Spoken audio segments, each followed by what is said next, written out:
What's at stake at this facility if ACA subsidies aren't further enhanced or if Medicaid cuts are allowed to continue? Well, as you know, the quote-unquote big beautiful bill, which I call the large lousy law, is going to leave 17 million people without health insurance, including 535,000 Illinoisans. And on top of that, the Obamacare tax credits, if they expire, are going to leave an additional 4 million people across the country without health insurance. Places like Touche are going to be directly impacted because what's going to happen is that the people who formerly had insurance to be able to visit Touche are no longer going to be able to pay for it using that insurance. So they'll probably come in as uncompensated care. And when they go to the emergency rooms, what's going to happen is that it's going to hike the prices of healthcare for the rest of us. So everybody will be dramatically and negatively impacted. If I understand correctly, though, Democrats are not necessarily trying to reinstate those Medicaid cuts in this government shutdown negotiation. Rather, they're trying to restore the ACA subsidies. At a minimum, at least extend the Obamacare tax credits. Can I explore that idea for a minute? Sure. Weren't those enhanced subsidies added on during the pandemic because of the financial crunch, because so many people were going without paychecks? And they were losing their jobs, therefore losing their their employer-based health insurance. Wasn't that the whole point of it? That emergency no longer exists today, does it? Well, tell that to the families who have those tax credits who are about to lose them. I'll just give you one example.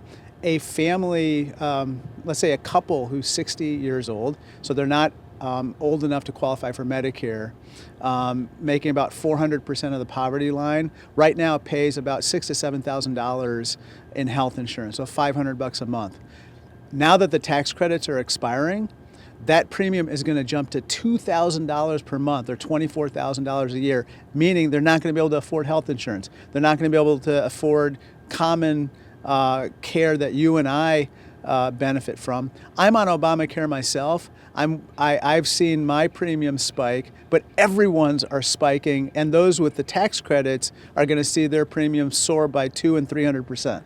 Isn't that an admission that the Affordable Care Act isn't all that affordable? No, it's an admission that without the tax credits, health insurance is not affordable on Obamacare for people earning between the poverty limit and 400% of the poverty limit. Well, why does the government have to kick in subsidies at all, I guess is the question. We're trying to compete with the private sector or trying to offset costs, but for how much longer are those subsidies going to have to exist? Well, until we can get the cost of health care down, until we can get the cost of health insurance down. Until then, however, people who How do you do that is the question. I think you make people healthier. You make sure that they get preventive care at earlier ages.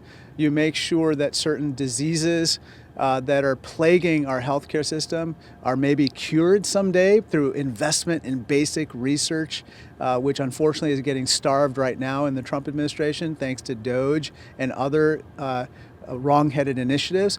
Ultimately, we got to be a healthcare system with better outcomes and less cost. In the meantime, we can't allow people to go uncovered who are desperately relying on that health insurance to take care of their families. All right, well, why are you the right guy to do that in the Senate? And what did you make of the election results Tuesday night? What does it say about the direction of the Democratic Party? Well, I think that I was heartened by what happened on Tuesday night. The people spoke. They don't like the direction of the country we're headed in right now. They see that Donald Trump he promised us lower prices, and now what we're seeing is higher prices, whether it's for groceries, gas, electricity, or health care. And they don't like it. And so basically what they've said is, look, we need a change in management. And that's what they brought to a number of places across the country. I think for me personally, I'm the right guy for the job for two reasons. If I were privileged to be in the Senate, I'd tackle two issues that people are bringing up to me over and over again. One, their economic pain points, which I just alluded to. As a former small business person, as someone who's spent a career working on these issues, I feel like I'm the right person to meet the moment right now. And then secondly, we need someone who can stand up to Donald Trump and make sure this administration is held accountable. They can't act with impunity. I've done that for 10 years virtually in Congress, standing up to bullies and bad actors, whether it's the e-cigarette companies who go after our youth or our tech companies which go after children. I've gone after them held them accountable, and had good results. One last question, because I know you got to go. Something closer to home. Do you know the name Ismail Sandoval? I don't. The Staunton restaurant owner who ICE detained and seized just last week after he dropped his 2 young daughters off at school. He did have a misdemeanor DUI in his record 17 years ago. No other record on his criminal record since then.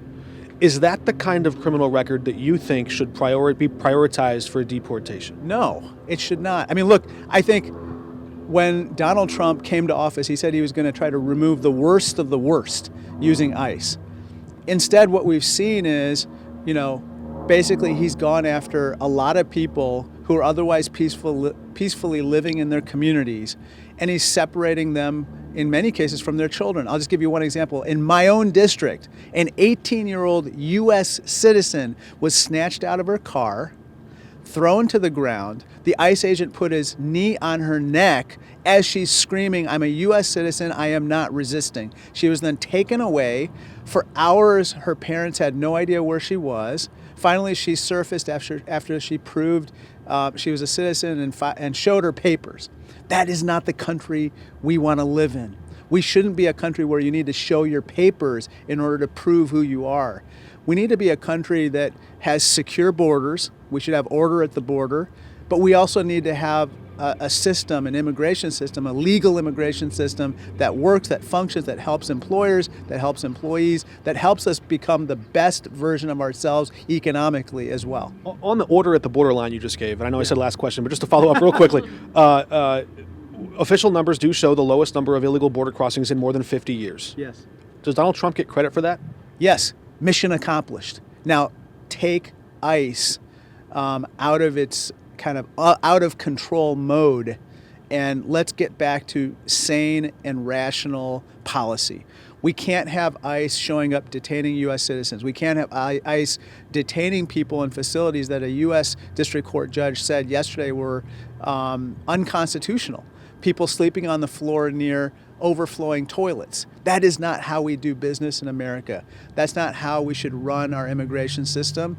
And let's do it right. Let's come together, Republicans and Democrats, people of goodwill, to reform our immigration system and make sure that we make it functional so that we can retain our place as the world's greatest economy, but also best place to live, work, and raise a family.